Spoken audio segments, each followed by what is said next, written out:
الحمد لله نحمده ونستعينه ونستغفره ونؤمن به ونتوكل عليه ونعوذ بالله من شرور أنفسنا ومن سيئات أعمالنا من يهده الله فلا مضل له ومن يضلل فلا هادي له ونشهد أن لا إله إلا الله وحده لا شريك له ونشهد أن محمدا عبده ورسوله صلى الله تعالى عليه وعلى آله وأصحابه وبارك وسلم تسليما كثيرا أما بعد فأعوذ بالله من الشيطان الرجيم بسم الله الرحمن الرحيم وإن كنتم مرضى أو على سفر أو جاء أحد منكم من الغائط أو لامستم النساء فلم تجدوا ماء فتيمموا صعيدا طيبا فامسحوا بوجوهكم وأيديكم إن الله كان عفوا غفورا. سورہ نساء کی آیت نمبر 43. اور اگر تم بیمار ہو یا سفر میں ہو یا تم میں سے کوئی شخص قضائے حاجت سے فارغ ہو یا تم میں سے کسی نے عورتوں کو ہاتھ لگایا ہو اور تم پانی نہ پاؤ فتیمموا صعیدا طیبا تو تم پاکیزہ مٹی سے تیمم کرو فامسحوا بوجوہکم وایدیکم اور اس مٹی سے اپنے ہاتھ اور اپنے چہرے کا مسح کرو. بے شک اللہ تعالیٰ بہت زیادہ درگزر کرنے والا اور معاف کرنے والا ہے، مغفرت کرنے والا ہے. یہ تیمم کے بارے میں آیت نازل ہوئی. اس میں بتایا کہ نماز سے پہلے طہارت حاصل کرنا ضروری ہے. طہارت کا اصل طریقہ ہے وضو کیا جائے. وضو کن چیزوں سے ٹوٹتا ہے اس کا ذکر بھی اس آیت میں اللہ تعالیٰ نے بیان کر دیا. اس پر تو انشاءاللہ میں تفصیلی بات کروں گا تیمم کے بارے میں. آج سوالات کی پرچیاں بھی بہت زیادہ ہیں، 2-3 ہفتے سے سوالات جمع ہو رہے ہیں، تو ذرا ان سوالات کو بھی نمٹائیں گے. بیان ذرا مختصر. یہ جو آیت ہے قرآن مجید کی وضو اور تیمم کے بارے میں، وضو غسل، کہیں وضو کا حکم ہے کہیں غسل کا حکم ہے. یہ بھی اسلام کے، یعنی یوں کہا جائے کہ اسلام کی ایک امتیازی حیثیت ہے. طہارت کے احکام، وضو اور غسل کے احکام اسلام کا ایک ایسا حسن ہے جو آپ کو اسلام کے علاوہ دنیا کے کسی مذہب میں نہیں ملے گا. قضائے حاجت سے فارغ ہو کر آئے تو آپ کا وضو ٹوٹ گیا، نماز آپ کی قبول نہیں ہوگی جب تک وضو نہیں کرو گے. لامستم النساء کا لغوی مطلب ہے عورت کو ہاتھ لگایا، لیکن مراد یہاں پر ہے جمع کیا، زوجہ سے ہم بستری کی. اور حدیث میں اس کی تفصیل میں یہ بھی آتا ہے الماء من الماء. شہوت سے جب بھی انسان کے جسم سے مادہ خارج ہوگا، مادہ منویہ خارج ہوگا، اس سے بھی غسل فرض ہو جاتا ہے. احتلام ہو گیا یا اور کوئی کسی بھی طریقے سے جسم سے وہ، یہ مسئلہ چونکہ لوگ بہت زیادہ پوچھتے ہیں، اس میں ایک چھوٹی سی بات بتا دوں کہ ہے تو ذرا حیا کے خلاف لیکن مسئلہ ہے بہرحال، اور اس میں ابتلا بہت زیادہ ہے. شہوت کی بنیاد پر کسی کے جسم سے جو پانی لیس دار خارج ہوتا ہے، جو کلر لیس ہوتا ہے، اس سے غسل فرض نہیں ہوتا، اس سے صرف وضو ٹوٹتا ہے، وضو فرض ہوتا ہے. شہوت سے جب جسم سے سفید پانی نکلتا ہے جسے منی کہا جاتا ہے، اس سے غسل فرض ہوتا ہے، اور وہ بغیر شہوت کے جسم سے خارج نہیں ہوتی. بعض لوگوں کو، لڑکوں کو یہ مرض ہوتا ہے کہ پیشاب سے پہلے سفید پانی یا پیشاب کے بعد ان کو سفید قطرے آتے ہیں، تو وہ منی کے قطرے نہیں ہوتے، اس سے غسل فرض نہیں ہوتا. اور اس طرح سے منی جسم سے خارج ہو بھی نہیں سکتی ہے. وہ ڈر جاتے ہیں پتہ نہیں یہ کیا ہو رہا ہے، تو کچھ بھی نہیں، کوئی اتنا بڑا مسئلہ نہیں ہے. بعض حکیموں نے اس کو بہت لوگوں کو ڈرا دیتے ہیں کہ پتہ نہیں کیا ہو رہا ہے. یہ علاج اس کا کر لینا چاہیے، مگر یہ کوئی اتنا بڑا مسئلہ نہیں ہے کہ اس سے کوئی انسان، حکیم لوگ جو ہے نا، جعلی حکیم، وہ ایسا ڈرا دیتے ہیں کہ تم تو بس جو ہے نا ہڈیاں تمہاری کھل کھل کے آ رہی ہیں، ایسا وہ ڈرا دیتے ہیں اس کو، بیچارہ گھبرا جاتا ہے. تو علاج کر لینا چاہیے کسی حکیم ڈاکٹر سے اس کا، مگر کوئی ایسی خطرناک بیماری نہیں ہے. اور شرعی مسئلہ یہ کہ اس سے غسل فرض نہیں ہوتا. تو اللہ تعالیٰ نے ہمیں جو دین اور مذہب دیا اس میں کچھ ایسے، یعنی ہمیں غسل پابند بنا دیا ہے، وضو اور غسل کا. مسلمان بلوغت کے بعد نہ چاہتے ہوئے بھی اسے بار بار غسل کرنا پڑتا ہے، نہانا پڑتا ہے. مسلط کر دیا اس کے اوپر. نماز تو دن میں 5 مرتبہ ہے، وہ غسل نہیں کرے گا تو اس کی نماز قبول نہیں ہوگی. کتنا ہی میلے سے میلا ہو، گندے سے گندا ہو، اسے پانی سے کتنی ہی نفرت ہو، لیکن بہرحال اس کو غسل کرنا پڑے گا، نہانا پڑے گا. تو یہ بھی اسلام کی ایک خوبی ہے. لوگ کہتے ہیں نا کہ صفائی صفائی صفائی. اسلام کی ایک خوبی یہ ہے کہ اگر یوں کہا جائے نا کہ صفائی کا جو تصور اسلام نے دیا ہے، دنیا کے کسی مذہب نے، کسی قوم نے نہیں دیا وہ تصور. اور اسلام صفائی کے معاملے میں جتنا حریص ہے، دنیا کی کوئی قوم، کوئی مذہب، قوم بھی نہیں.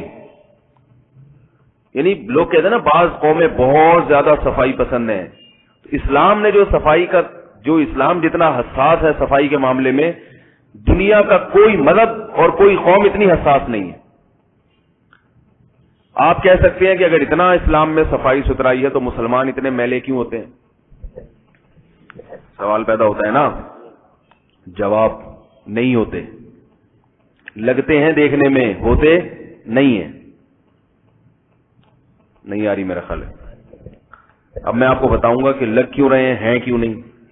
ٹیکنیکل بات ہے، تھوڑی سی سمجھنا مشکل. نہیں ہوتے اتنے گندے. اوپر سے گندے ہوتے ہیں. جو نہیں ہونا چاہیے، کوئی اچھا کام نہیں ہے کہ اوپر سے گندا ہونا چاہیے. وہ شریعت میں اوپر کی صفائی کا بھی ہے، اندر کی صفائی کا بھی ہے. تو پہلے تو میں آپ کو یہ بتا دوں کہ اسلام میں کتنی اہمیت ہے صفائی کی. اس پر 3 دلائل آپ کو بتاؤں گا میں، جو ابھی اس وقت سرسری طور پہ ذہن میں آ رہے ہیں. سب سے پہلا حکم، سب سے پہلی دلیل یہ کہ قرآن مجید میں جو سب سے پہلا حکم نازل ہوا وہ طہارت کا نازل ہوا ہے.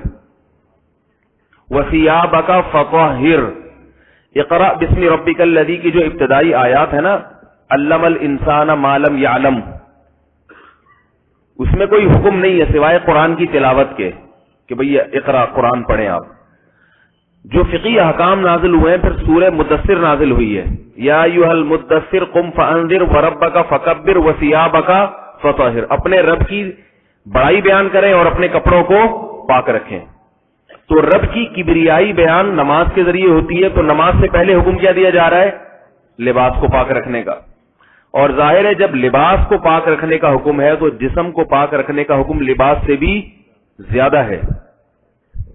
دوسری بات یہ کہ فقہائے کرام جنہوں نے اسلامی قانون کو ترتیب سے لکھا ہے، اسلام کا ایک قانون ہے نا، ضابطہ لا ہے ایک پورا، جیسے کسی عدالت کے قوانین ہوتے ہیں، آرٹیکل 356، آرٹیکل نمبر 357، آپ نے دیکھا ہوگا عدالتی قوانین ہوتے ہیں.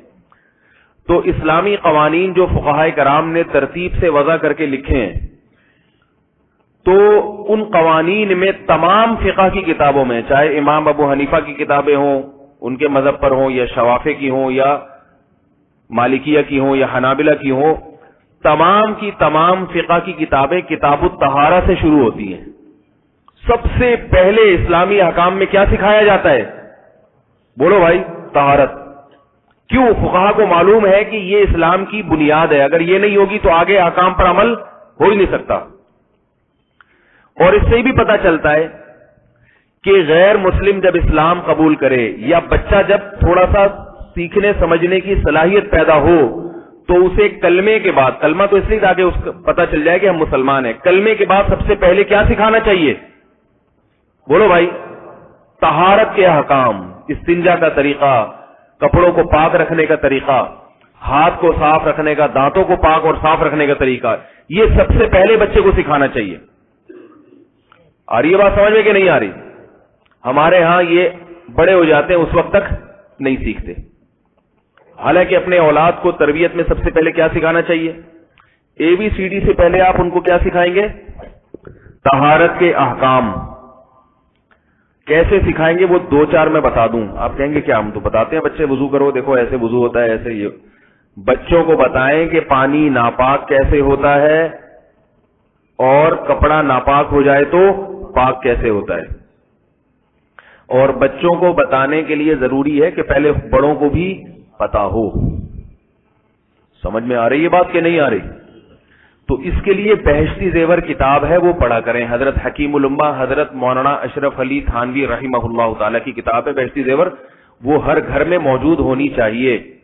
اس میں کتاب الطہارہ سے احکام، پانی کے پاکی کے مسائل، پانی پاک کرنے کا طریقہ کیا ہے اور ناپاک کرنے کا، ناپاک کیسے ہوتا ہے پانی، اور ناپاک چیز کپڑوں پہ لگ جائے تو کپڑا پاک کرنے کا طریقہ کیا ہے. سمجھ رہے ہو بات کو کہ نہیں سمجھ رہے؟ بہشتی زیور کا نام آتے ہی بہت سے لوگوں کو ایک دم سے چلبلی شروع ہو جاتی ہے، کیونکہ یہ جو ہے نا توصیف الرحمان صاحب، انہوں نے بہشتی زیور کے خلاف ویڈیو کلپ میں اتنا کچھ بکواسات کی ہیں اور اتنی غلط زبان استعمال کی ہے کہ فوراً لوگ کہتے ہیں بہشتی زیور یہ تو قرآن حدیث کے خلاف ہے. تو اب میں ایک ایک چیز کا جواب دوں گا تو پھر بات لمبی ہو جائے گی. اس کا آسان جواب یہ کہ جو مسئلہ بہشتی زیور کا وہ کہے کہ یہ قرآن حدیث کے خلاف ہے تو مجھے فون کر کے آپ بتا دیں، میں بتا دوں گا قرآن حدیث کے، بلکہ پہلے اس سے پوچھیں کہ جو قرآن حدیث کے مطابق ہے وہ کیا ہے اور اس کی دلیل کیا ہے. آئی بات سمجھ میں؟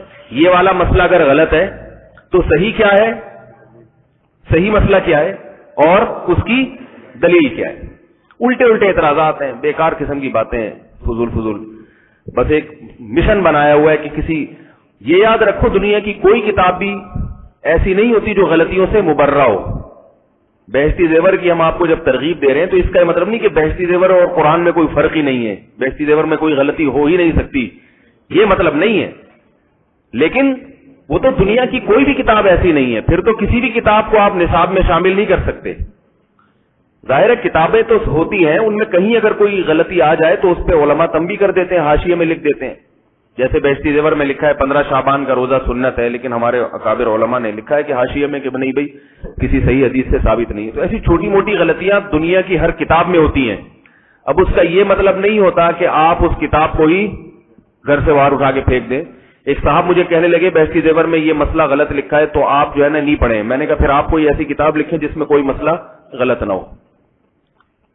وہ یہ دلیل دے رہے تھے کہ یہ انسانوں کی لکھی ہوئی کتاب ہے، اس میں غلطیاں ہو سکتی ہیں. میں نے کہا پھر آپ لکھ لیں، آپ چونکہ فرشتے ہیں لہذا آپ کی کتاب میں کوئی غلطی نہیں ہوگی. تو نہ دوسرے کو کام کرنے دو، نہ خود کوئی کام کرو. بعض چیزیں بچپن کی یاد رہ جاتی ہیں، وہ بڑی سبق آموز ہوتی ہیں، ہوتی تو وہ ایسی بیکار سی باتیں دیکھنے میں، لیکن وہ اتنی فائدہ پہنچاتی ہیں. میں بچپن میں کرکٹ کھیلا کرتا تھا، ہماری ٹیم کا نام تھا فرینڈز کرکٹ کلب.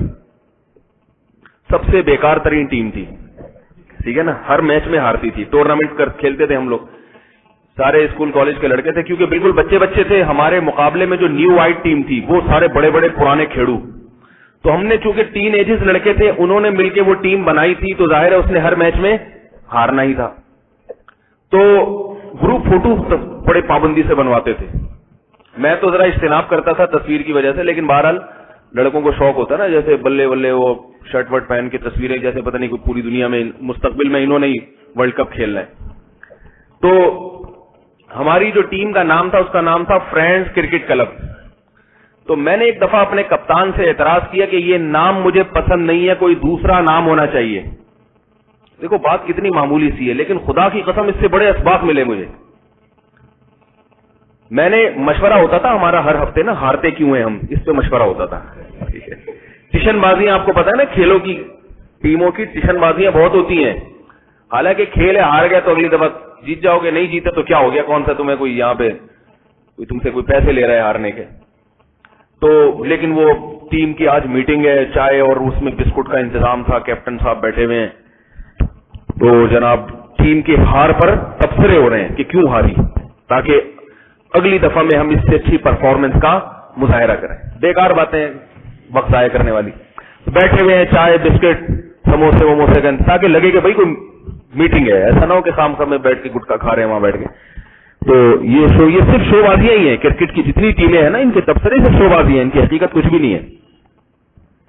تو اب بیٹھ کے جناب میں نے بھی بکراتی جھاڑی اپنی، مشورہ تو دینا ہے بھائی، اتنی اہم میٹنگ ہو رہی ہے، اب آپ کچھ مشورہ نہ دیں تو یہ بسکٹ کیسے حلال ہوں گے آپ کے لیے. تو میں نے مشورہ دیا کہ ایکچولی بات یہ ہے کہ ہماری ٹیم کا جو ہے نا نام چینج ہونا چاہیے. یہ فرینڈز کرکٹ کلب جو نام ہے نا، یہ اچھا نام نہیں ہے، یہ تبدیل ہونا چاہیے. تو کپتان صاحب نے کہا پھر کیا ہونا چاہیے. میں نے کہا وہ تو میرے ذہن میں نہیں ہے، لیکن یہ نام نہیں. تو انہوں نے کہا جب بات کریں پہلے کوئی دوسرا نام سوچ لیا ہے پھر یہ بات کریں، ورنہ یہ بات کرنا اچھا نہیں ہے. یا تو اس کا متبادل ہو آپ کے پاس کوئی، آپ بتاؤ یہ والا نہیں یہ والا، خام خام ایک جو ہے نا ایک تیلی لگا کے یہ والا صحیح نہیں ہے، اب اس کو چکر میں ڈال دو سب کو، یار یہ نام صحیح نہیں ہے. تو مجھے اس کی یہ بات سے بہت سبق حاصل ہوا پوری زندگی کے لیے الحمدللہ. سمجھ رہے ہیں بات کہ یہ بات کر کے انگلی توڑ دینا اور واپس آ جانا یہ کام درست نہیں ہے. آپ اس کا کوئی متبادل تو پیش کریں نا. اب بہستی زیور پر جب وہ میں نے اعتراض سنا نا تو مجھے وہ فرینڈز کرکٹ کلب کا نام یاد آیا کہ یہ نام صحیح نہیں ہے، تو بھائی صحیح والا کیا ہے وہ بتاؤ نا، تاکہ ہم اس پہ غور کریں، اس کو کمپیئر کریں، ملا کے دیکھیں یہ والا اچھا ہی وہ والا اچھا ہے. امام ابو حنیفہ کی تقلید نہیں کرو پھر کس کی کریں بتاؤ بھائی، ان کے مقابلے میں کوئی دوسرا بتا دو ان جیسا. وہ بھی نہیں بتا رہے، آپ کہہ رہے ڈائریکٹ قرآن و سنت پہ چلو، تو ڈائریکٹ جاہل آدمی نہیں چل سکتا، اس کو کسی کی اتباع کرنی پڑے گی. تو میں تو پھر 2 منٹ میں ایسے جواب دیتا ہوں الحمدللہ. وہ مجھے کہنے لگے امام حنیفہ کی تقلید کہاں لکھی ہوئی ہے قرآن میں؟ تو میں نے کہا پھر بتاؤ کس کی لکھی ہوئی ہے، اس کے پیچھے چلتے ہیں پھر ہم. صحیح ہے نا بھائی. وہ کہتے ہیں صحابہ کے پیچھے چلو، تو میں بتاؤ کون سے والے صحابی؟ تو وہ پھر کہہ گیا ابو بکر کے پیچھے چلو. تو میں کہا وہ حضرت ابو بکر کے مسائل جو مدون کتابی شکل میں طہارت سے لے کر آگے حدود اور تمام مسائل کی کتاب دکھا دو تو ہم اس کو فالو کر لیں گے انشاءاللہ. جب ایک چیز ہے ہی نہیں تو فالو کہاں سے کریں؟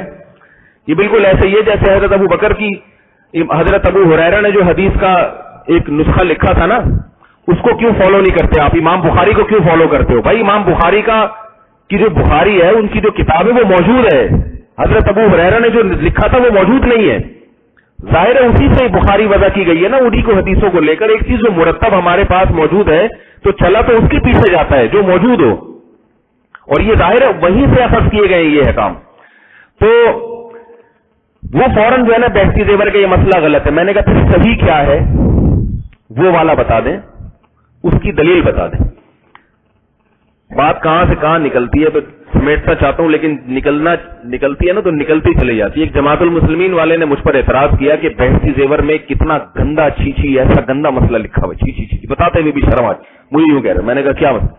کہہ رہے اس میں لکھا ہوا ہے کہ اگر بچے نے اس کی انگلی میں کچھ نجاست لگ گئی اور چاٹ لی تو انگلی پاک ہو جائے گی. کہہ رہے کتنا گندا مسئلہ، بچہ کو نجاست انگلی چاٹ ہے تو انگلی کیا ہو جائے گی؟ کتنا یہ نجاست چاٹ ہے وہ. میں نے کہا بہستی زیور میں یہ کہیں نہیں لکھا کہ بچے کو چاہیے کہ انگلی نجاست پہ انگلی لگ جائے تو وہ چاٹے، یہ کہیں نہیں لکھا ہوا. اگر چاٹ لی اس نے تو مسئلہ تو ہے نا کہ انگلی پاک ہے یا ناپاک ہے، مسئلہ تو ہے. اور مسئلے کی ضرورت بچے کو نہیں ہوتی، ضرورت دوسرے کو ہوتی ہے، کیونکہ بچوں کے ساتھ صبح شام ایسے ہوتا ہے کہ وہ ان کے گندگی میں خاص طور پہ دیہات اور گاؤں میں ایسا بہت ہوتا ہے، اور بچے وہی گندگی ہاتھ منہ میں بھی لے جاتے ہیں. اب وہ ہاتھ اگر کسی بڑے کے جسم پہ لگے گا تو بڑا اس جگہ کو کپڑے کو دھوئے گا یا نہیں دھوئے گا؟ میں نے کہا بہستی زیور میں فرض کر لو غلط لکھا ہوا ہے تو صحیح مسئلہ کیا لکھا ہوا ہے آپ بتا دیں. صحیح مسئلہ کیا ہے وہ آپ بتا دیں. اگر بچے نے کہیں غلطی سے یہ کام کر لیا اور بچے کی انگلی آپ کے کپڑوں پہ لگ گئی تو اب آپ مجھے قرآن و حدیث کی روشنی میں بتائیں کہ آپ پر کپڑے دھونا لازم ہے یا لازم نہیں ہے. لازم ہے تو اس کی قرآن حدیث سے کوئی دلیل، لازم نہیں ہے تو اس کی کوئی دلیل. اب وہ جواب میں کہ نہیں یہ مسئلہ ہی نہیں ہے. تو مسئلہ کیوں نہیں ہے؟ مسئلہ تو ہے بھائی، یہ تو ہوتا ہے صبح شام ایسا ہوتا ہے. تو اس لیے بیچارے فارغ لوگ ہیں. کہاں سے بات چل رہی تھی، کدھر پہنچ گئی؟ بہستی زیور پہ بات آئی تھی. بہستی زیور کی قدر کیا کریں. حضرت حکیم الامہ کا اخلاص ہے اس کتاب میں، اور بہت خوبصورت کتاب لکھی ہے. اس پہ ایک اعتراض یہ بھی کیا جاتا ہے اس میں جناب وہ ٹوٹ کے لکھے ہوئے حکیموں کے، اور وہ اس میں جناب وہ مردانہ قوت کی دوائیں لکھی ہوئی اور یہ لکھا ہوا ہے وہ لکھا ہوا، وہ حکیموں کی ایڈیشن ہے. وہ چونکہ انہوں نے ایک کتاب لکھی فقہ پر، تو پھر انہوں نے کہا کہ ایسی ہو کہ اس میں جو اس زمانے کے حکیم لوگ تھے انہوں نے کچھ دوائیں بھی اس میں شامل کر دی تاکہ گھر میں ہر ایک کے پاس ایک ایسی کتاب آ جائے کہ اسے طب کے لیے علاج کے لیے بھی کسی اور کتاب کی ضرورت نہ پڑے. تو آپ کو اگر اس پہ اعتراض ہے تو آپ وہ حصہ کاٹ دیں وہاں سے. وہ مولانا شرف علی تھانوی نے لکھا بھی نہیں ہے، وہ حکیم تھوڑی تھے حضرت حکیم الامہ. ان کو تو حکیم حکمت کی بنیاد سے کہا جاتا ہے کہ انہوں نے حکمت کی باتیں کہی ہیں. وہ حکیموں کی کچھ چیزیں ہیں جو انہوں نے اس میں ایڈ کر دی ہے تاکہ گھر کے اندر بیٹھے ہی بہت سارے، آپ کو انٹرنیٹ پہ نہیں ملیں گی ایسی چیزیں.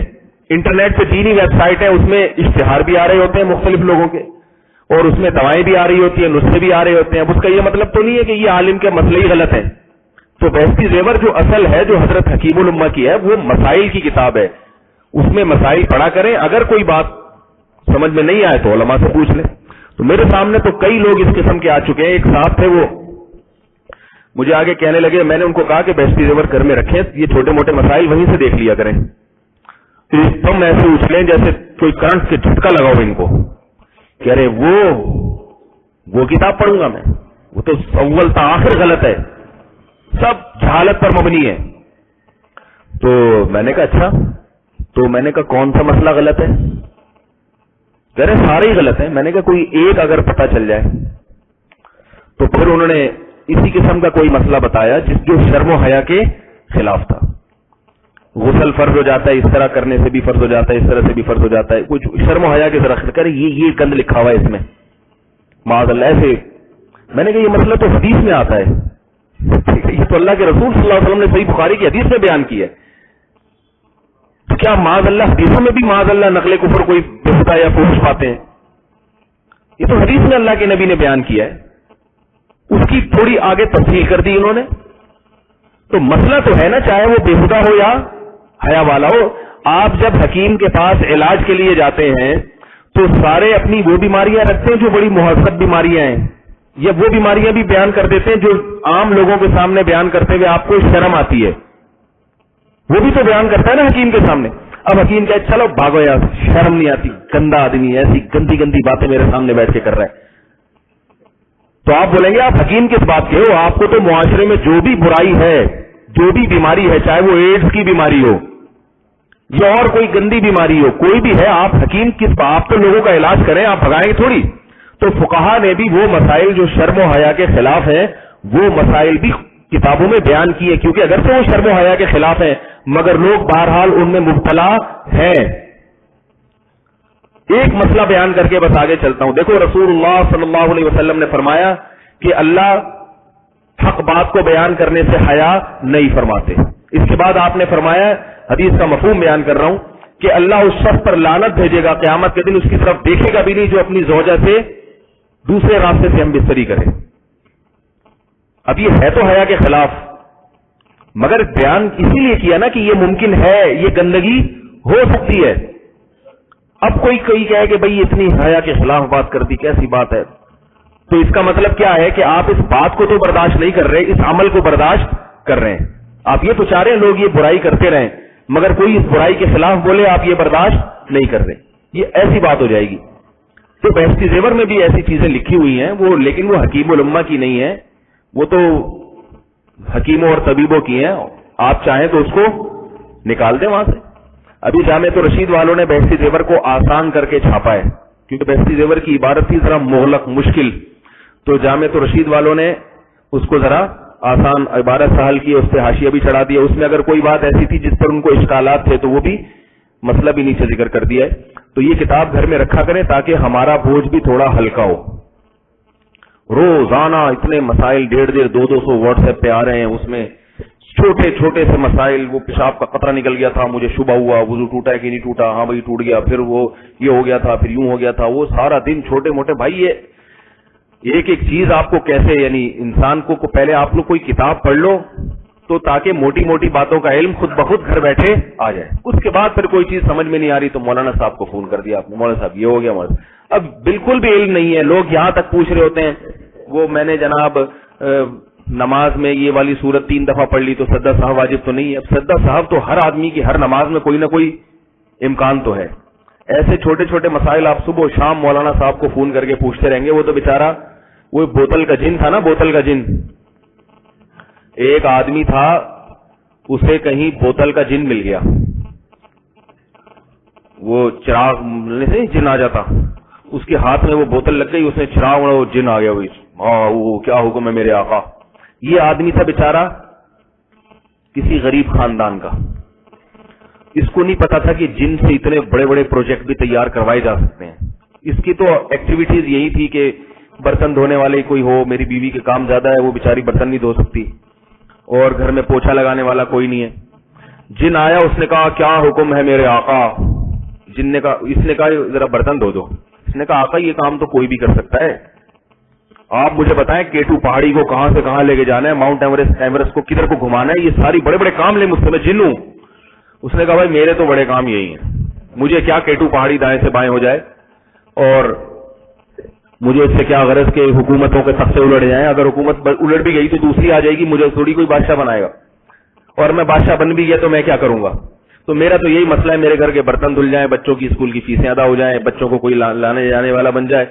تو جن جناب وہ کیا کر رہا ہے, پوچھے لگا رہا ہے گھر کے.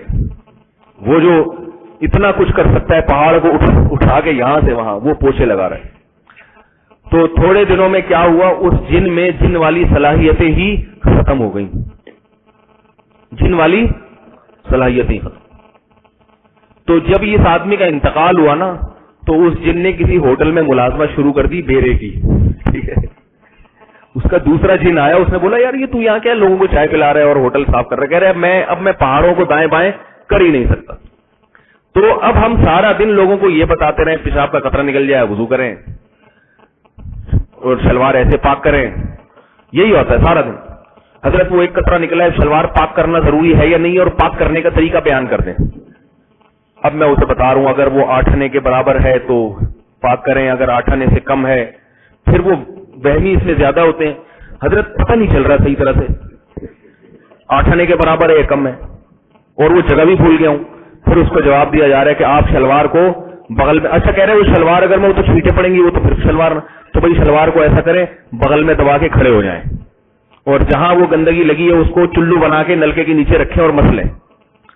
اب سارا دن جب شلوار پجامے کی باتیں کرے گا آدمی, اس کی اپنی سوچ بھی تو پجاموں سے باہر نکلے گی کیا, بنیان پجامے میں گھومتا رہے گا وہ سارا دن. اس کو جو اللہ نے ٹوٹی پھوٹی اگر کوئی صلاحیت دی ہے بڑے بڑے کام کرنے کی, کوئی انقلابی سوچ اس کے, وہ ساری صلاحیتیں گھس کے بنیان پجامے اور بغلوں کے اندر, تو یہی ہو جائے گا پھر. تو اس لیے یہ طہارت کے مسائل, شریعت کا کوئی مسئلہ چھوٹا نہیں ہوتا, خدا نخواستہ یہ مقصد نہیں ہے. مطلب یہ کہ لیکن اور بھی تو مسائل ہیں, بڑے بڑے بھی تو مسائل ہیں, اہم کام بھی تو ہیں. تو اس لیے چھوٹے موٹی جو مسائل ہیں وہ گھروں میں کتابیں رکھیں, طہارت کے احکام کی, نمازوں کے احکام کی, علماء کی کتابیں ہیں, حضرت مفتی تقی عثمانی صاحب کی کتابیں ہیں, اور ہمارے اکابر کی بہت اس موضوع پر کتابیں ہیں. بہشتی زیور ہے سب سے بہترین کتاب, وہ رکھیں گھر میں, وہ پوری پڑھیں سبقاً, گھر میں تعلیم کیا کریں اس کی. فضائل میں فضائل اعمال کی تعلیم کر لیں, یا ریاض الصالحین اردو میں خرید لیں, اس کی تعلیم کر لیں, اور مسائل میں سبقاً پڑھا کریں بہشتی زیور. ہمارے جتنے اکابر علماء سب کا گھر میں معمول رہا ہے کہ اپنے بیوی بچوں کو جمع کر کے بہشتی زیور کی مسائل کی تعلیم کرتے ہیں. اور اس میں جب خواتین کے جو مسائل ہوتے ہیں جو شرم و حیا کے خلاف ہوتے ہیں, وہ پھر مائیں سیکھیں اپنے شوہر سے, اور پھر وہ اپنی بیٹیوں کو پڑھائیں. حیض و نفاس کے احکام کے, کتنے دن خون آنے سے ناپاکی شمار ہو, کتنے دن خون آنے سے استحاضہ. اب خواتین ان مسائل میں پریشان, وہ کچھ بھی پتہ نہیں ہوتا, وہ بہت زیادہ خون کرتی ہیں, تو اس میں آدمی کا دماغ جو ہے نا الجھنا شروع ہو جاتا ہے. اتنے دن خون آیا, اتنے دن آ کے بند ہوا, پھر درمیان میں اتنا وقفہ ہوا. تو موٹے موٹے بنیادی احکام تو آپ بہشتی زیور سے پڑھ لیں, پھر اس کے بعد آپ کی سمجھ میں کوئی چیز نہیں آ رہی تو آپ پوچھ لیں. زکوٰۃ کا بھی ایسا مسئلہ ہے, زکوٰۃ کے مسائل لوگ جب بہت زیادہ پوچھتے ہیں تو اس میں بڑی پریشانی ہوتی ہے. اب اس کو شروع سے دوبارہ بتاؤ ساری چیزیں, وہ 1 گھنٹہ لگ جاتا ہے. تو اس کے لیے ہمارے حضرت نے بھی ایک اصول وضع کیا تھا, ایک بیان تھا حضرت کا زکوٰۃ کے مسائل پر. فرماتے تھے وہ کیسٹ سے, اس کے بعد جو چیز سمجھ میں نہ آئے وہ مجھ سے پوچھ لیں. تو اب چونکہ حضرت کی زبان ذرا علمی ہے تو وہ ظاہر ہے تھوڑی اردو بھی قدیم ہے نا, حضرت کا تو زمانہ تھا اس زمانے کے لحاظ سے. اب میں نے ایک بیان کیا زکوٰۃ کے مسائل پر, یعنی تاکہ وہ آج کے طبقے کی سمجھ میں آسانی کے ساتھ آ جائے. مجھ سے بھی کوئی زکوٰۃ کا مسئلہ پوچھتا ہے تو میں کہتا ہوں پہلے وہ بیان سن لیں آپ پورا, اس میں آپ کو ہر مسئلے کا انشاءاللہ جواب مل جائے گا. جو بات سمجھ میں نہ آئے پھر وہ فون کر کے پوچھ لیں آپ. ورنہ یہ ایک اور مسئلہ لوگ بہت پوچھتے ہیں عقیقے کا. بچہ پیدا ہو گیا, سر مڈا لیں, مجھے فون کر کے پوچھ لیں. ابھی بکرا ذبح نہیں کیا, سر مڈا لیں اس کا. یہ بہت زیادہ, جس کے بچہ پیدا ہو رہا ہے فون کر رہا ہے. تو اس سے بھی مجھے اب الرجی ہونے لگی ہے کہ اتنا اہم مسئلہ نہیں ہے بھائی, سر مڈا لو, بکرا کاٹو نہیں کاٹو, عقیقہ ایک سنت عمل ہے, اور اس کے اتنا زیادہ اس کو لوگوں نے وہ زیادہ شروع کر دیا ہے کیونکہ کھانے پینے کا اس سے تعلق ہے نا. تو کھانے پینے کے جتنے اسلامی احکام ہیں ان میں مسلمان بہت پابندی سے عمل کرتا ہے ان کے اوپر, کہ بالکل شریعت کے مطابق کھانا ہونا چاہیے, کیونکہ کھانے کا مسئلہ ہے. تو عقیقہ ہے بھائی, کر لیں 7ویں دن کر لیں, بہتر ہے. نہیں ہو سکا تو 8ویں دن کر لیں. 2 بکرے نہیں ہو سکتے, 1 بکرا کر لو. نہیں بکرا نہیں کر سکتے, دمبا کر لو. یہاں تک فقہاء نے لکھا ہے دمبے کے پیسے نہیں ہے, کچھ مٹھائی کھلا دو پبلک کو. لیکن وہ اتنے اہتمام سے اب وہی عقیقہ بتا کے پھر کسی کے حضرت وہ ایسا ہے کہ میرے ہاں پچھلے ہفتے بھائی اتنا لیٹ پیدا ہوا ہے کیا؟ مجھے یہ حیرانگی ہوتی ہے، اتنا دیر سے تو وہ پیدا نہیں ہوا ہوگا جتنی دیر آپ بتانے میں لگا رہے ہو. پھر وہ بھی ہوا یہ تھا، ہم نے اس کا یہ نام رکھا. اب مسئلہ یہ ہے کہ ہمارے حضرت کے پاس ایک شخص آیا کہ بکرے کے کان میں اذان دینی ہے. حضرت حیران کیوں؟ بھائی کہہ رہے عقیقے کا بکرا ہے. تو اب یہ اتنی جہالت کیوں ہے؟ اسے یہ نہیں پتا کہ اذان بچے کے کان میں دی جاتی ہے، جو عقیقے کا بکرا ہے اس کے کان میں اذان نہیں دی جاتی. اور اتنے بڑے مفتی اعظم، اتنے بڑے بزرگ، ان سے آ کے یہ مسئلہ پوچھ رہا ہے کہ بکرے کے کان میں اذان دینی ہے، آپ آگے دے دیں. یہ جہالت کیوں ہے؟ کوئی بھی ایک دینی کتاب مسائل کی گھر میں نہیں ہوتی. تو ایک کتاب تو رکھو گھر میں پڑھنے کے لیے. بچوں کو انگلش پڑھا رہے ہو اور پتہ نہیں کیا کیا پڑھا رہے ہو، ان کو انٹرنیٹ سکھا دیا، ان کو کمپوزنگ سکھا دی، ان کو ٹائپنگ سکھا دی. جو طہارت کے احکام ہے، جو سب سے پہلا قرآن مجید کا حکم ہے، وہ احکام نہیں سکھائے. تو بحث زیور پڑھا کریں، پڑھایا کریں، گھر میں تعلیم کا ماحول پیدا کریں. اس سے انشاءاللہ آدھے مفتی تو آپ خود بخود بن جائیں گے. میں نے بچپن میں بحث زیور پڑھا تھا، اس کی وجہ جب میں اسکول میں داخل ہوا ہوں نا تو لوگ بچے مجھے مفتی سمجھتے تھے. ارے یار اس کو سب مسئلے آتے ہیں، حالانکہ میں نے صرف بحث زیور کا مطالعہ کرنے کا میرا معمول تھا. اتنی مہارت پیدا ہو گئی تھی. اور اب بھی اس زمانے کے بہت سے مسائل یاد ہیں. باقی جو اعتراضات کرنے والے ہیں ان کے اعتراضات کا میں نے جواب دے دی. کوئی اعتراض کرے نا قرآن و حدیث کے خلاف ہے تو پہلے تو پوچھا کریں جو صحیح مسئلہ کیا ہے اور اس پہ دلیل پیش کرو، اور نہ ہو تو مجھے بتا دیں، میں اس کو بتا دوں گا یہ قرآن و حدیث کے مطابق ہی ہے. تو اعتراض کرنا آسان ہے، اس کا کوئی آلٹرنیٹ پیش نہیں کرتے. تو میں یہ عرض کر رہا تھا کہ طہارت کی اسلام میں کیا اہمیت ہے. اس میں میں نے 2 باتیں کی، 3 باتیں بتا دی، 3 دلائل. ایک چوتھی دلیل کہ اسلام میں جب کوئی غیر مسلم اسلام قبول کرتا ہے تو سب سے پہلا حکم جو اس کو دیا جاتا ہے وہ طہارت کا ہے. اس سے اسلام کی صفائی ستھرائی والے مزاج کا اندازہ لگے. نبی صلی اللہ علیہ وسلم کے دور میں جب غیر مسلم اسلام قبول کرتا تھا تو سب سے پہلے کیا حکم ہوتا تھا؟ اسے غسل کا حکم ہے. اسلام کی نعمت سے اللہ نے نوازا تو کیا کرے گا بھائی؟ سب سے پہلے بعض ائمہ کے نزدیک یہ واجب ہے اور بعض کے نزدیک یہ مستحب اور سنت عمل ہے. تو سنت بھی ہو لیکن ہے تو نا. تو یہ بھی ایک مسئلہ ہے. میں نے عام طور پہ دیکھا نہیں ہے کہ جب کوئی اسلام قبول کرے تو اسے نہانے کا حکم دیا جائے. شاید علماء کی توجہ شاید اس روایت کی طرف جاتی نہیں ہوگی، یا یہ کہ مسائل جو ہے نا مصروفیتیں بہت ہوتی ہیں، بعض دفعہ کوئی مسئلے کی طرف توجہ نہیں جاتی. تو اس مسئلے کی طرف بھی توجہ جانی چاہیے. جب بھی کوئی غیر مسلم مسلمان ہو کلمہ پڑھانے کے بعد اسے کیا حکم دینا چاہیے؟ بھائی جا کے آپ سب سے پہلے غسل کریں. تو یہ بھی ہے کہ اب وہ اسلام میں داخل ہو گیا تو اب وہ ایسے میلا کچیلا گندا پلیت نہیں رہ سکتا، اب وہ اس کو نہانا پڑے گا. تو یہ طہارت کے حکام ہیں. انشاءاللہ اس پر میں اگلے درس میں تفصیلی بات مزید کروں گا. ابھی یہ کہ سوالات کی پرچیاں بہت زیادہ جمع ہو گئی ہیں. ایک شخص سید ہے اور مستحق بھی ہے، بغیر بتائے زکوٰۃ کی مد میں اس کی مدد کر سکتے ہیں. سید کو زکوٰۃ دینا جائز نہیں ہے. مفتی صاحب کیا عصر کے وقت نماز کے بعد قرآن پڑھ سکتے ہیں؟ جی پڑھ سکتے ہیں. اگر ظہر کی فرض نماز سے پہلے 4 سنت رہ جائے تو بعد میں پڑھیں، ظہر کے بعد پڑھیں 4 سنت. پھر اس میں ترتیب جو بھی رکھیں، پہلے 2 سنت پڑھ لیں پھر 4 پڑھ لیں، یا پہلے 4 پڑھ لیں 2 بعد میں پڑھ لیں، دونوں جائز ہے. کیا کوئی چیز قسطوں پر خریدی جا سکتی ہے؟ قسطوں پر خرید و فروخت جائز ہے، لیکن اس میں شرط یہ کہ جب آپ خرید و فروخت کر رہے ہیں اسی مجلس میں جو قیمت طے ہو گئی اس قیمت میں پھر کمی بیشی جائز نہیں ہے. سمجھ رہے ہیں بات کو؟ ایک چیز ہے، ایک موٹر سائیکل لینے کے لیے گئے، دکاندار نے کہا کہ اس موٹر سائیکل کی قیمت 50,000 روپے ہے کیش پہ، قسطوں پہ اگر لینا چاہو گے تو 80,000 میں دوں گا. اسی وقت آپ نے طے کرنا ہے کہ میں نے کیش پیمنٹ پہ اٹھانا ہے یا قسطوں پہ. آپ نے اس سے کہہ دیا کہ میں کیش پہ لوں گا، یہ ڈن ہو گیا سودا. آپ موٹر سائیکل لے کے گھر آ گئے، پیسے لینے گئے، آپ 6 مہینے کے بعد آ رہے ہیں.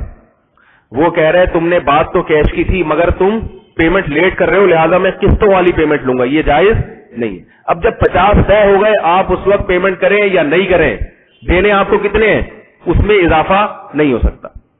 اور اگر قسطوں والی پیمنٹ طے ہو گئی، اس نے کہا کہ بھئی یہ 75,000 کی میں دوں گا اگر قسطوں پہ لینی ہے، تو آپ نے کہا ٹھیک ہے میں ہر مہینے اتنی قسطیں دے دوں گا اور 75,000 پورے کر دوں گا. آپ قسطیں شروع ہو گئی، اگلے دن آپ پوری پیمنٹ لے آئے 50,000 روپے کہ یار چھوڑو قسطوں کو، یہ پورے پیسے پکڑو اور جو ہے وہ باقی ختم. اب یہ جائز نہیں ہے.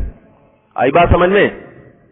اب 75,000 کے آپ اس کے مقروض ہو گئے، چاہے لیٹ پیمنٹ کریں یا ایڈوانس میں اس کو پیسے ادا کر دیں، 75 میں کمی بیشی نہیں ہو سکتی. وہ اپنی خوشی سے اگر کچھ کم کرنا چاہے، معاف کرنا چاہے، وہ تو الگ ہے. لیکن اگر وہ اس بنیاد پہ کم کرے گا کہ 75,000 کی تو یہ بائک ہے لیکن میں تمہیں آپشن دے رہا ہوں، اگر 1 مہینے کے اندر تم نے پیمنٹ کر دی تو میں اتنا ڈسکاؤنٹ دے دوں گا تمہیں، یہ بھی حرام ہے، یہ بھی جائز نہیں ہے. نہیں یاری بات. اگر وہ آپ کو یہ آفر دے رہا ہے کہ قیمت تو 75,000 کی ہے لیکن میں آپ کو ایک کان میں ایک بات کہہ رہا ہوں کہ اگر تم 1 مہینے کے اندر لے آئے تو میں 10 چھوڑ دوں گا. الحط من المعجل بشرط ادائه المعجل، اسے فقہ کی اصطلاح میں کہا جاتا ہے کہ جو دین تھا، جو بعد میں ادا کرنا تھا، اس میں آپ ڈسکاؤنٹ کر دیتے ہیں اس شرط کے ساتھ کہ پیشگی ادا کر دو گے، تو یہ بھی جائز نہیں ہے. سمجھ رہے ہو بات کو؟ ویسے ہی کہتے ہو کہ بھائی تم نے چونکہ پیمنٹ پہلے کر دی ہے تو چونکہ کر چکے ہو، تمہارے ذمہ 20,000 باقی ہے تو وہ میں ویسی غریبی میں معاف کر رہا ہوں، وہ جائز ہے. لیکن اس شرط کے ساتھ کہ پیمنٹ پہلے کرو گے تو ڈسکاؤنٹ کروں گا، یہ جائز نہیں ہے. اس طرح سے قسطوں کا کاروبار جائز ہے.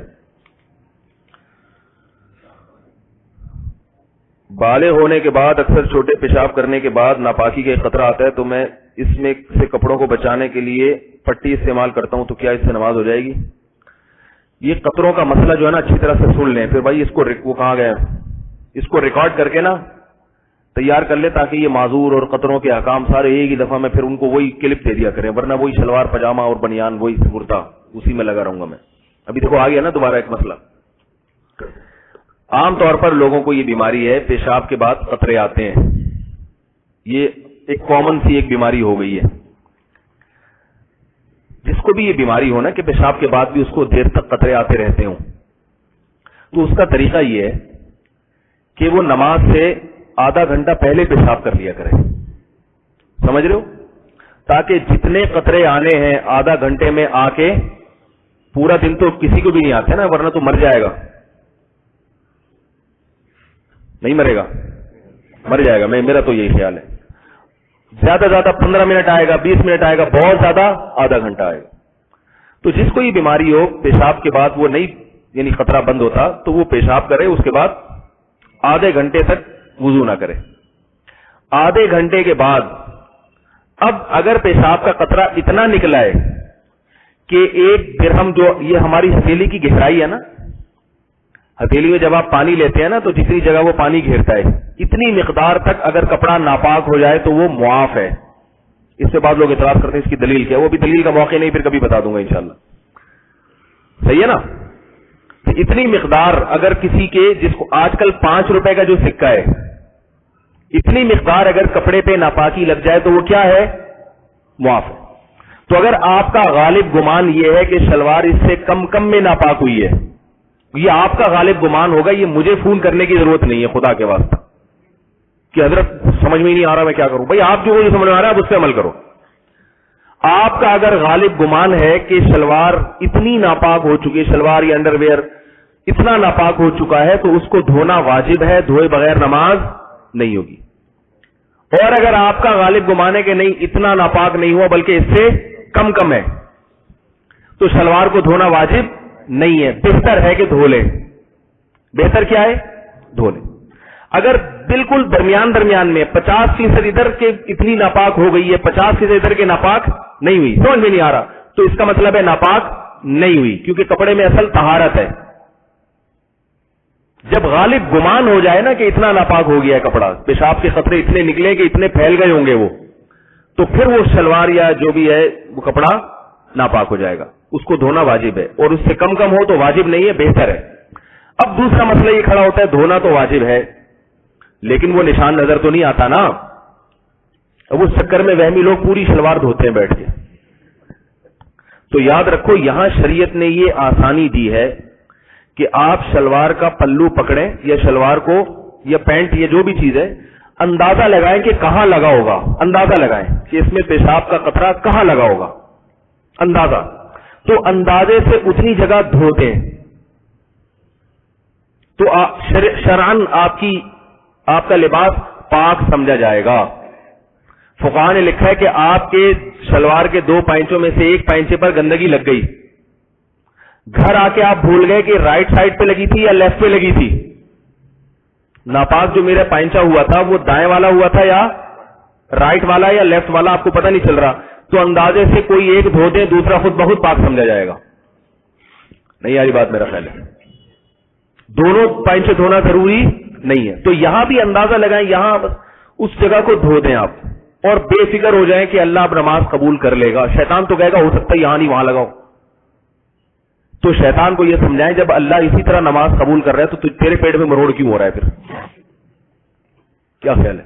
جب اللہ قبول کر رہا ہے تو مجھے تو اللہ کو قبولوانی ہے نا, چاہے وہ ناپاک ہو پاک ہو. جب اللہ کہہ رہا ہے ہو جائے گی تو ٹھیک ہے ہو گئی. تیمم میں اللہ بغیر وضو کے نماز قبول کرتا ہے کہ نہیں کرتا؟ تو جب اللہ کہہ رہا ہے بغیر وضو کے مان رہا ہوں تو پھر تمہیں کیا تکلیف ہو رہی ہے بھائی؟ لیکن وہمی کو پھر بھی تکلیف ہوگی, کہے گا نہیں ہو سکتا یہاں لگا, ہو سکتا, پھر فون کرے گا مجھے حضرت سمجھ میں نہیں آ رہا کہاں لگا. تو اب سوال پیدا ہوتا ہے شلوار کو دھوئیں کیسے؟ یہ بھی بہت بڑا مسئلہ ہے آج کل, کیونکہ ہماری فقہ کی پرانی جتنی کتابیں ہیں اس میں لکھا ہے 3 مرتبہ دھوئیں. اب وہ پریشان ہوتے 3 مرتبہ کا مطلب کیا ہے؟ تو یاد رکھو وہ اس لیے 3 مرتبہ لکھا ہے کہ پہلے زمانے میں یہ بہتا ہوا پانی نہیں ہوتا تھا, نلکے نہیں ہوتے تھے, برتن ہوتا تھا, اس میں وہ جگہ ناپاک جگہ ڈبوئی نکالی نچوڑا, پھر دوسرے برتن میں ڈالی نکالی نچوڑا, پھر تیسرے پانی میں ڈبویا. آج کل یہ تکلف کی ضرورت نہیں ہے, آپ اس جگہ کو چاہے شلوار اتاریں یا نہیں اتاریں, واش روم میں بیٹھے بیٹھے بھی یہ کام ہو سکتا ہے کہ اس جگہ کو پلو سے آپ جو ہے نا نلکے کے نیچے رکھیں, تھوڑی دیر پانی بہ جائے گا, تھوڑا سا رگڑ بھی لیں احتیاطاً, پانی بہ جائے گا تھوڑا سا, جتنی دیر میں 3 دفعہ کپڑا پانی میں ڈوب جاتا ہے نا اتنا پانی, یعنی میں سمجھتا ہوں کہ 10 سیکنڈ بھی بہت ہیں. 10 سیکنڈ تک آپ نے اس کو رکھا اور تھوڑا سا رگڑ بھی لیا اور نچوڑ دیا, جا کے جماعت میں شریک ہو جائیں. آ رہی ہے بات سمجھ میں کہ نہیں آ رہی؟ اس سے کپڑا کیا ہو جائے گا؟ پاک ہو جائے گا. اگر کوئی ایسا دھبا ہے جو دھبا ہے نظر آ رہا ہے, جیسے خون کا, خواتین کے ساتھ ایسا ہوتا ہے خون کا دھبا لگا ہوا ہوتا ہے وہ نظر آ رہا ہوتا ہے, یا کسی کو احتلام ہو گیا وہ احتلام کا دھبا جا نہیں رہا, تو دھبے کا دور کرنا ضروری نہیں ہے. آپ نے جب اس کو پانی کے نیچے رکھ کے اچھی طرح رگڑ لیا, دھبا چلا گیا تو سبحان اللہ, نہیں گیا تو بھی نماز ہو جائے گی. اور صابن سے دھونا بھی ضروری نہیں ہے. دوبارہ بتا دوں, نلکے کے نیچے رکھا اس کو رگڑے اچھی طرح سے, اگر دھبا ہے تو پھر اس کو رگڑنا ضروری ہے, یاد رکھو. یہ تو پیشاب ہے نا تو اس کو رگڑنا, کیونکہ وہ تو ویسے ہی نکل جاتا ہے. اگر کوئی دھبا لگا ہوا ہے خون وغیرہ کا تو پھر اس کو ذرا اچھی طرح رگڑ لیں.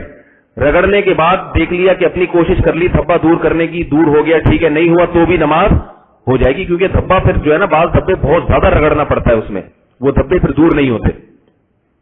تو یہ ہے لباس کو پاک کرنے کا طریقہ. ایک مسئلہ تو یہ ہو گیا.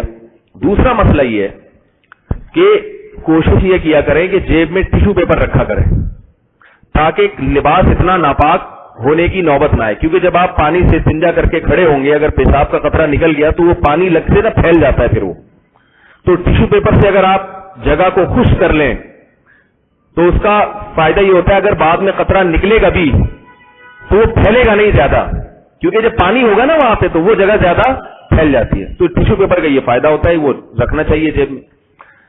اور دوسری بات یہ ہے کہ قطرہ نکلنے کا جب تک یقین نہ ہو 100% اس وقت تک وضو نہیں ٹوٹتا. جب آپ نے پیشاب کیا, اب قطرہ آ رہا ہے تو آپ کو ایک دفعہ اطمینان ہو گیا کہ اب قطرہ آنا بند ہو گیا, یہ اطمینان تو ضروری ہے, اس سے پہلے وضو کرنا جائز نہیں ہے.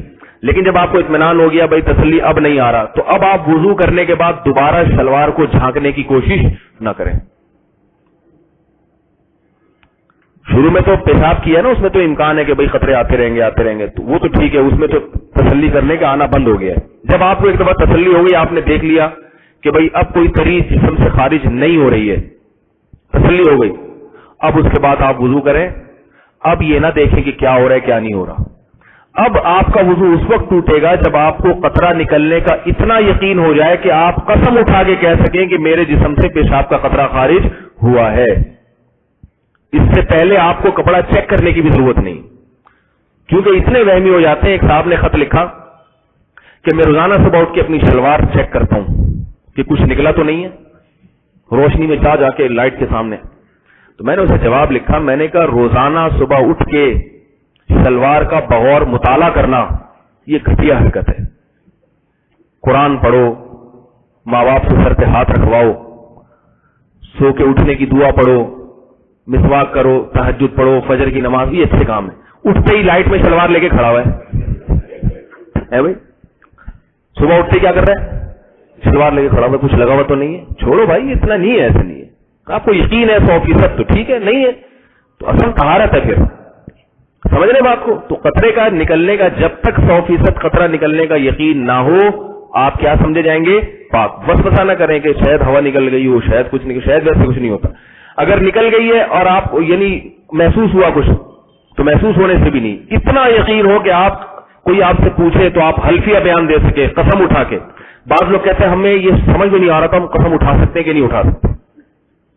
تو جب سمجھ میں نہیں آ رہا نا قسم اٹھا سکتے ہیں کہ نہیں, تو اس کا مطلب ہے نہیں اٹھا سکتے. کیونکہ اگر 100% یقین ہوتا تو یہ وہم نہ ہوتا کہ میں قسم اٹھا سکتا ہوں. یا بعض لوگوں کے سوال میں ان کا جواب ہوتا ہے کہ ایک دن پہلے ایک صاحب نے مجھ سے پوچھا, مجھے میں تکبر بہت ہے. مجھے کہنے لگے, پھر میں نے اس سے پوچھا کیا علامت, انہوں نے بتائی یہ اس سے لگ رہا ہے تکبر ہے. میں نے کہا آپ میں تکبر نہیں ہے, کیونکہ جس آدمی کو یہ احساس ہو نا مجھ میں تکبر ہے, غالب یہ ہے کہ اس میں تکبر نہیں ہے, کیونکہ اس کو احساس ہو رہا ہے کہ میں لوگوں کو اپنے آپ سے بڑا سمجھ رہا ہوں.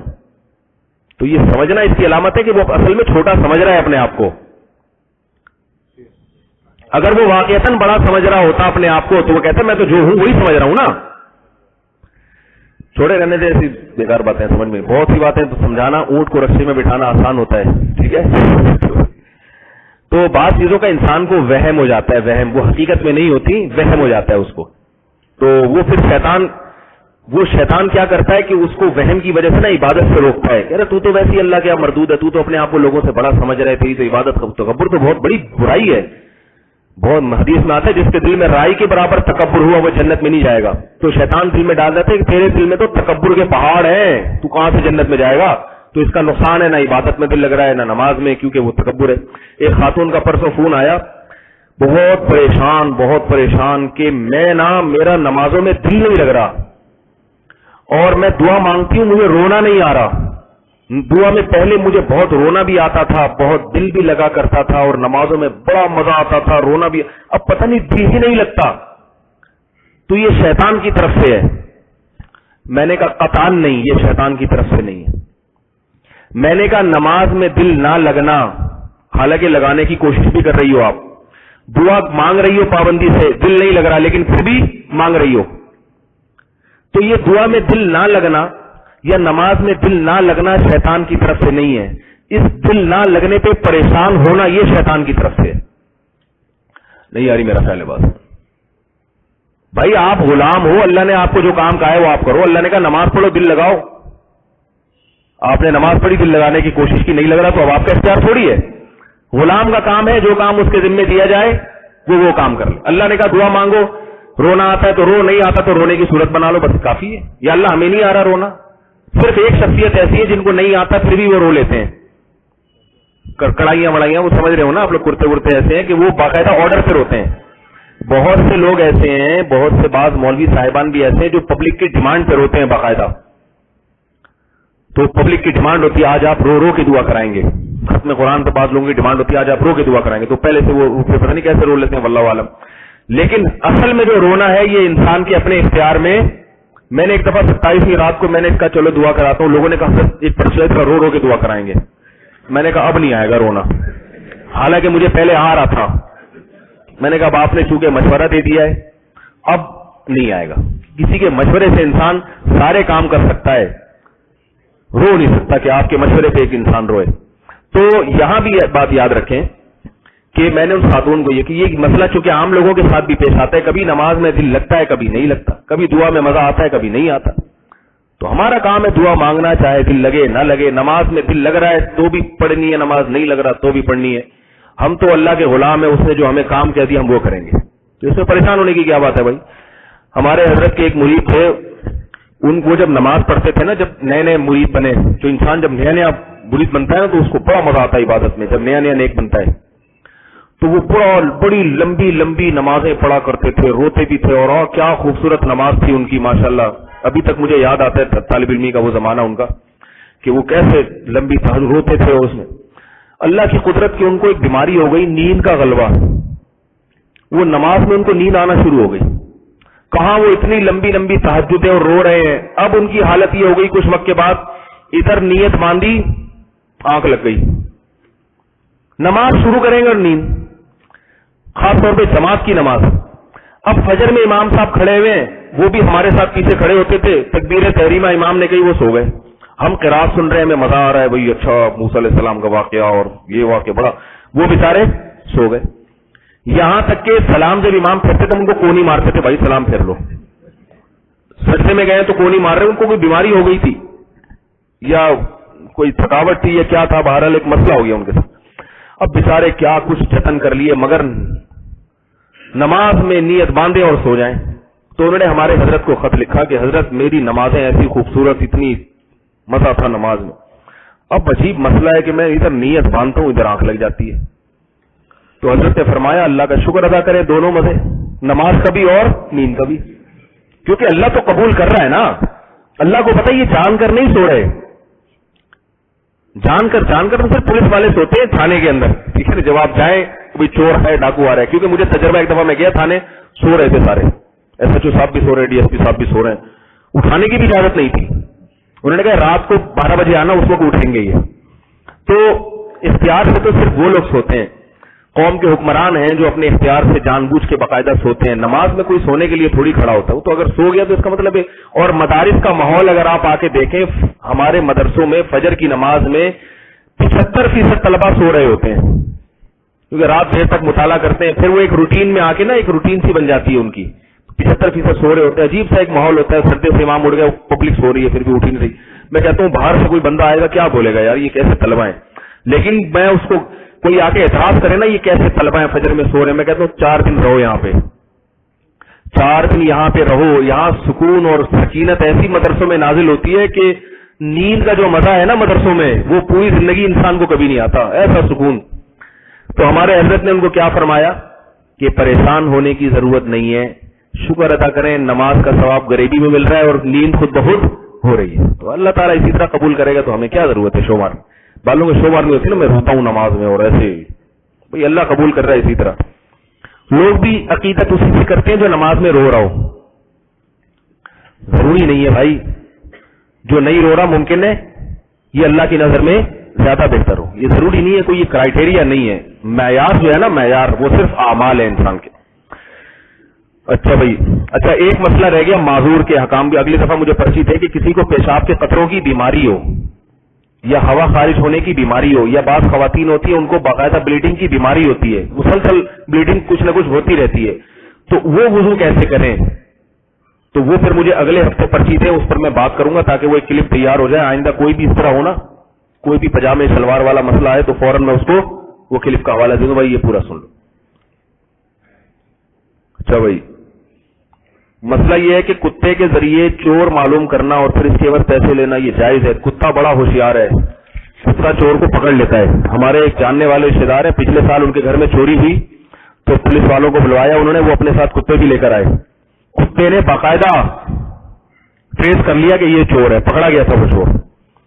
تو اس لیے کتے سے کام لے سکتے ہیں آپ, وہ پیسے بھی لے سکتا ہے, ظاہر ہے اس کا کتا ہے, اس نے اس کو ٹریننگ دی ہوئی ہے. کیا کسی دوسرے ملک کی کرنسی کا کاروبار کیا جا سکتا ہے اور اس کی قیمت بڑھنا جائز ہے. یہ پرائز بانڈ کیوں حرام ہے, اس کے بارے میں. پرائز بانڈ جوا ہے نا, آپ نے 10 روپے, جوا نہیں بلکہ سود ہے, 10 روپے آپ نے دیے اور آپ کا انعام نکلا ہے, اس کے بدلے میں آپ کو زیادہ پیسے ملتے ہیں. یہ آپ حکومت کو قرض دیتے ہیں. اصل میں حکومت اس قرض کے عوض میں قرآن اندازی کر کے جس کو چاہتی ہے زیادہ نفع لوٹاتی ہے, اور جس کا نام نہ ہے اس کو اس کا قرض واپس دے دیتی ہے. جو قرض کی بنیاد پر آپ نے جو اضافی نفع لیا یہ سود ہونے کی وجہ سے حرام ہے. کہہ رہے ہیں آپ نے ایک ہفتے پہلے بیان میں کہا تھا بھانج سے شادی نہ کرنے والی حدیث سنائی تھی, اس کی بھی وضاحت کر دی, کیونکہ اس سے کوئی شادی نہیں کرے گا تو وہ بیچاری کیا کرے گی. میں نے پچھلے ہفتے بیان میں حدیث بتائی تھی کہ حدیث میں نبی صلی اللہ علیہ وسلم نے, ایک صحابی نے پوچھا یا رسول اللہ بانج عورت کا رشتہ میسر آیا ہے تو آپ نے ان کو نکاح سے منع فرمایا. اس کے بعد لوگ اسکال کرتے ہیں پھر بیچاری بانج عورتیں کہا جائیں گی. تو یاد رکھو, منع اس لیے نہیں کہ کوئی قانونی پابندی لگا دی, بلکہ جب کوئی آدمی کسی سے مشورہ لیتا ہے تو مشورہ تو اسی کے خیر کے مطابق دیا جائے گا نا. اس کا یہ مطلب نہیں ہے کہ بانجھ عورت سے نکاح جائز نہیں ہے. تو ظاہر ہے کہ بہت سے لوگ ہوتے ہیں ان کو نکاح کے لیے رشتہ میسر نہیں آتا, وہ مجبور ہوتے ہیں بانجھ عورت سے نکاح کرنے پر, تو وہ کریں گے نکاح. لیکن یہ کہ جب کوئی آپ سے مشورہ لینے کے لیے آئے گا تو آپ تو اس کو یہی کہیں گے نا کہ بھئی یہ خوبیاں ہونی چاہیے. یہ تو مشورے کا اصول ہے کہ آپ اس کو وہی بتائیں گے جس میں اس کا فائدہ ہو. باقی یہ کہ اس سے کر لے گا. صحابہ کے دور میں بانجھ عورتوں کے بھی نکاح ہوئے. البتہ کوئی ہم سے مشورہ لے یا کسی سے تو پھر اس کو یہی کہا جائے گا بھائی اصل حکم کیا ہے کہ نکاح ہوتا ہے اولاد کے لیے. سمجھ رہے بات کو. باقی ہر ایک کو پھر یہ مسئلہ حاصل ہوتی نہیں ہے. بعض لوگ مجبور ہوتے ہیں کہ بھئی بانجھ عورت ہے, ان کو اولاد کی ضرورت جو ہے نا کہ دوسری زوجہ سے پوری ہو رہی ہے, وہ کر لیتے ہیں نکاح پھر ایسے موقع پہ. کیا تہجد کی نماز ادا ہونے کے لیے سو کر اٹھ کے پڑھنا ضروری ہے؟ بہتر ہے کہ تہجد کے لیے پہلے سو جائیں پھر اٹھیں, بغیر سوئے بھی پڑھ سکتے ہیں. ویلنٹائن ڈے کی نحوست کے بارے میں کچھ حاضرین کو بتائیں. کل میرا بیان ہوا ہے ویلنٹائن ڈے کے بارے میں, پورا جمعے کا بیان, کہ اس کے بارے میں وہ بیان آپ لوگ سن لیں. اور شارٹ کلپ بھی تیار ہوئے واٹس ایپ پہ, 6-7 کلپ ہیں, وہ بھی سن لیں, وہ چلائے لوگوں کو زیادہ سے زیادہ. اس میں نے بتایا سارے بنگی چمار قسم کے لوگ ہیں نا, وہ لوگ یہ دن مناتے ہیں. خاندانی آدمی کبھی یہ کام نہیں کرے گا. خاندانی آدمی نکاح کرتا ہے, اور بنگی چماروں کا کام کیا ہے؟ پارک میں بیٹھے ہیں, وہاں ادھر قابل اعتراض حرکتیں کر رہے ہیں. سارے بنگی چمار. بعض دفعہ انسان سوٹ ٹائی لگا لیتا ہے مگر اندر سے کیا ہوتا ہے, وہ چمار ہوتا ہے بنگیوں والے. یہ بتاؤ کوئی عزت دار لوگوں کا کام ہے, آپ کی بہن بیٹی بیٹھی ہے پارک میں اور کسی سے کوسوں کنار ہو رہا ہے, یہ کوئی خاندانی اور عزت دار آدمی اس چیزیں برداشت کر سکتا ہے؟ تو یہ سارے چمار اور بنگی ہیں, ان کا کام ہے یہ. اس کو پھر ایک میڈیا نے بہت مہذب انداز سے پیش کیا ہے. تو بعض لوگ شکل کے بڑے اچھے ہوتے ہیں مگر اندر سے ان کی حرکتیں بھنگیوں اور چماروں جیسی ہوتی ہیں. سمجھ رہے ہو؟ بعض لوگوں کا لباس اتنا اچھا نہیں ہوتا لیکن اندر سے ان میں غیرت اور حمیت ہوتی ہے. کسی بھنگی کو آپ کوٹ اور ٹائی پہنا دیں تو اس سے وہ عزت دار نہیں بن جاتا, رہتا وہ چمار ہی ہے. کیونکہ جب اس کو پیسہ کمانا ہوگا تو لوگوں کے گٹر ہی صاف کرے گا. سمجھ رہے ہو بات کو کہ نہیں سمجھ رہے؟ تو بعض لوگوں کی حرکتیں ایسی ہوتی ہیں, ان کی بہنیں بیٹیاں جا رہی ہیں پارکوں میں, لڑکوں سے مل رہی ہیں, اور وہ کہہ رہے ہیں لائف ہے, انجوائے کرو, لائف کرو انجوائے. چماروں والے بنگیوں والے کام کرو. تمہاری بیٹیوں بہنوں کی کوئی عزت ہے نہیں. وہ جا کے لڑکوں سے مل رہی ہیں, وہ لڑکا ان سے مزے لے رہا ہے, چسکے لے رہا ہے, اور پیسے کیا ایزی لوڈ, بس یہ 2-4 یہ تحفے ٹائپ دے دے گا, عزتیں لوٹ رہی ہیں اور اس پہ خوش ہیں کہ جناب ماشاءاللہ جو ہے محبت کا دن ہے. یہ بھنگیوں اور چماروں کی محبت کے دن ہے. یہ یاد رہے گا آپ. خدا کی قسم, وہ جو گٹر صاف کرنے والا بھنگی ہے وہ اللہ کی نظر میں اتنا گندا نہیں ہے. یہ جو بھنگی ہے نا, جن کو اپنے گھر کی عورتوں کی عزت کا خیال نہیں, اپنی عزت کا خیال نہیں, یہ زیادہ بڑے بھنگی ہیں. اور مرد اگر یہ کام کرتا ہے وہ بھی برا ہے, عورت یہ کام کرتی ہے یہ اس سے زیادہ برا ہے. سمجھ رہے ہو بات کو؟ رشتہ داروں میں نکاح کرنا زیادہ اچھا ہے یا غیروں میں؟ رشتہ داروں میں نکاح کرنا زیادہ اچھا ہے. اس کے کئی فضائل ہیں, کبھی فرصت کے وقت میں دیں گے انشاءاللہ. بیوی کے مرنے کے بعد کیا شوہر اس کو ہاتھ لگا سکتا ہے؟ کیا شکل دیکھ سکتا ہے؟ ہاتھ لگانا صحیح نہیں لگا سکتا. اگر کوئی اپنی قضاء عمری کے سلسلے میں ہر فرض جو مصنون بغل نفلی نمازیں وہ ان کے جی ہاں نفلی نماز چھوڑ کر آپ قضاء عمری ادا کر لیں. مجھے خواب آ چکا ہے, اس میں خواب کو میں بتاتا ہی نہیں. میرا بیان ہے خوابوں کی تعبیریں, وہ دیکھ لیں, سن لیں بیان. اس کو اتنا فائدہ ہوا نا لوگوں کو. ایک میرا بیان ہے باقاعدہ, کا نام ہے خوابوں کی تعبیر. وہ کئی لوگوں نے سنا, اتنی دعائیں دی ہیں کہ حضرت کتنے عجیب عجیب پرانے خواب آ رہے تھے. وہ خواب میں آپ نے ایسی زبردست تعبیر بتائی, الحمدللہ اس کا مطلب سمجھ میں آ گیا. وہ میں بتاؤں گا نہیں نا, وہ صرف آپ لوگ سنیں گے نہیں, سنیں. اس میں اچھی اچھی تعبیریں بتائی ہیں میں نے. کارمینا کی ڈبی ساتھ رکھ کے سنیں. اس کی شرط یہ ہے, کسی نے پوچھا آپ بیعت کرتے ہیں؟ اگر کوئی آپ سے بیعت کرنا چاہے, نہیں بیعت نہیں کرتا میں. آپ کا سنڈے کا بیان کون سی ہماری مسجد میں الفلاحیہ مسجد, آپ لکھیں انٹرنیٹ پہ گوگل پہ مفتی طارق مسعود لکھ دیں, بس وہ آ جائے گا وہیں پہ انشاءاللہ. یا انٹرنیٹ کی آسانی ہے, ایڈریس بتانے کی ضرورت نہیں پڑتی. مولانا احمد بہاولپوری صاحب کہتے ہیں تبلیغ میں اس وقت جو ترتیب ہے وہ روایتوں سے ثابت کر سکتے ہیں کیا ہے صاحب؟ تبلیغ میں جو ترتیب ہے نا, یہ تبلیغ کے اکابر بھی مانتے ہیں کہ یہ ترتیب حدیث سے ثابت نہیں ہے, کام حدیث سے ثابت ہے. جیسے لوگوں کو واضح و نصیحت کرنا حدیث سے ثابت ہے, اس کے لیے ہفتے کے دن عثمانیہ مسجد میں عشاء کی نماز کے بعد, یہ حدیث سے ثابت نہیں ہے نا. یہ تو آپ اپنے محلے اپنے علاقے کے لحاظ سے جو بھی ترتیب وضع کر لیں, ورنہ حدیث میں کہاں ہے کہ اتوار کو انڈا موڑ پہ بیان کرو اور ہفتے کو عثمانیہ پہ بیان کرو, جمعے کو دوبارہ انڈا موڑ چلے جاؤ. بیان کرنا ہے ثابت, ترتیبیں انسان خود بناتا ہے. تو تبلیغ کرنا, اصلاح امت کی کوشش کرنا, یہ قرآن و سنت سے ثابت ہے. اس کے لیے مہینے میں سیروزہ ہو یا چلہ ہو, یہ تو بزرگوں کی بنائی ہوئی ترتیب ہے, تو یہ سنت نہیں ہے. لیکن ترتیب کسی بھی ترتیب پر چلیں گے وہ ترتیب تو ہوگی نا بہرحال. یہاں پر وہی اشکال آ جاتا ہے. بعض لوگ کہتے ہیں یہ سیروزہ کون سی حدیث سے ثابت ہے؟ صحیح ہے نا, اصلاح کے لیے, اور یہ سیروزہ. تو میں کہتا ہوں بھائی اہل اللہ کی صحبت تو قرآن و حدیث سے ثابت ہے. کہتے ہیں ہاں. تو میں کہتا ہوں آپ بتائیں پھر کتنے دن کی کتنے گھنٹے کی صحبت؟ تو آپ بتاتے ہیں قرآن و حدیث سے کوئی حدیث میں آتا ہو کہ بزرگوں یا اہل اللہ کے ساتھ اتنا ٹائم گزارو, تو پھر ہم اس کو فالو کریں گے. یہ سیروزے اور چلے والی ترتیب چھوڑ دیں گے. تو نہ آپ کے پاس ہے نہ ہماری والی کو صحیح سمجھ رہے ہو. اس کا مطلب ہے صرف فساد برائے فساد. اچھا بھائی, کیا زوجہ سے دور رہنے سے نکاح ختم ہو جاتا ہے؟ بعض لوگ کئی سال زوجہ سے دور رہتے ہیں, جاب کرتے ہیں, تو نکاح ختم نہیں ہوتا, چاہے ساری زندگی گزر جائے. اس میں نکاح جب ہی ختم ہوگا جب طلاق دے گا. درگاہ پہ جانا درست ہے نہیں, حرام ہے درگاہوں پہ جانا. 40 دن ناخن اور مونچھوں کے بال نہ کاٹے جائیں تو نماز ہوگی. حدیث میں آتا ہے مکروہ ہوتی ہے, نماز قبول نہیں ہوتی اس کی. والدہ کہے اپنے بیٹے کو اپنی بیوی کو طلاق دے دے تو بیٹا کیا کرے؟ اگر معقول عذر کی بنیاد پہ کہہ رہی ہے, واقعی وہ بہت ظالم ہے اور ماں کو پریشان کرتی ہے, تو پھر طلاق دینا مستحب ہے. لیکن آج کل یہ خود سے فیصلہ نہ کیا کریں. امام احمد بن حنبل کے پاس ایک شخص آیا اور کہنے لگا کہ میرے والد کہہ رہے ہیں کہ میں اپنی بیوی کو طلاق دے دوں. تو انہوں نے کہا کہ نہیں دو. تو اس نے کہا اللہ کے نبی نے تو فرمایا ہے, حضرت عبداللہ بن عمر سے کہا تھا کہ تمہارے باپ کہہ رہے ہیں اپنی بیوی کو طلاق دے دو تو تم دے دو, باپ کے کہنے سے دے دو. تو امام احمد ابن حنبل نے فرمایا کہ کیا تمہارے والد حضرت عمر جیسے ہیں؟ یعنی حضرت عمر جب اپنے بیٹے کو کہہ رہے تھے نا بیوی کو طلاق دو, تو اس کی کوئی ریزن ہوگی. تو اب حضرت عمر پہ تو نہیں سب کو قیاس کیا جا سکتا نا. تو اس لیے آج اگر کوئی ماں کہے بیوی کو طلاق دے دو تو کسی عالم مفتی سے, کسی بڑے ادارے سے پوچھ لیں, سارے حالات رکھ لیں کہ یہ غلطی میری والدہ کی ہے یا زوجہ کی غلطی ہے. اس سے پہلے طلاق کا اقدام نہ کیا جائے. رضاعت کیا اس سے نکاح ٹوٹ جاتا ہے؟ ایسے سوال جو لاکھوں میاں بیوی پوچھتے ہیں رضاعت کے بارے میں. کون سا عمل کرنے سے رضاعت میاں بیوی میں طلاق ہو جاتی ہے؟ رضاعت سے میاں بیوی میں طلاق نہیں ہوتی. رضاعت کی عمر ہے 2 سال سے کم. 2 سال سے کم عمر میں اگر کوئی دودھ پی لے ماں کسی عورت کا, تو وہ اس کا بیٹا بن جائے گا. شادی تو 2 سال سے پہلے نہیں ہوتی نا, بڑے ہو کے ہی ہوتی ہے. تو 2 سال کے بعد جو ہے وہ کسی عورت کا دودھ پینے سے رشتہ قائم نہیں ہوتا, اس سے رضاعت ثابت نہیں ہوتی. لیکن اگر نکاح کے بعد پتا چلا کہ انہوں نے بچپن میں دودھ پیا ہے ایک عورت کا, تو پھر وہ نکاح ان کا ختم ہو جائے گا. بغل اور زیر ناف بالوں کی صفائی کی مدت, صفائی کی انتہائی مدت ہے 40 دن. لیکن علماء نے بیان کیا ہے کہ ہفتے میں 1 مرتبہ صفائی کرنا سنت ہے. اور علماء نے بیان کیا کم از کم 2 ہفتے میں 1 دفعہ لازمی صفائی کرے, کیونکہ اگر وہ نہیں کرتا تو بہت زیادہ 40 دن تو انتہائی ایک مدت ہے. ہمارے حضرت فرمایا کرتے تھے کہ اللہ تعالیٰ کو معلوم تھا نا یہ اتنے میلے کچیلے لوگ پیدا ہوں گے کہ یہ ہفتے میں 1 دفعہ کریں گے نہیں, تو اللہ نے اس لیے قانون تھوڑا آسان کر دیا کہ چلو میلے سے میلا آدمی بھی 40 دن میں 1 دفعہ تو اس کو خیال آ جاتا ہے نا. لیکن 40 دن تک مؤخر کرنے میں بہت زیادہ گندگی ہوتی ہے, تو اس لیے اتنا مؤخر نہ کیا جائے. اور اگر کوئی بہت ہی وہی چمار اور بنگی خاندان سے اللہ نہ کرے اس کا تعلق ہے, تو پھر وہ انتہائی مدت کیا ہے 40. لوگ ہماری نیکی کا بدلہ حسد اور برائی سے کیوں دیتے ہیں؟ یہ ایسے سیاسی سوالات سے مجھے بہت. کیا ناپاکی کی حالت میں عورت کو باہر نکلنے سے جن یا جادو کا اثر ہوتا ہے؟ نہیں ہوتا ہے. عورتیں جنات پہ اثر ڈال رہی ہیں آج کل. جنات اور خواتین سے ڈرنے لگے ہیں.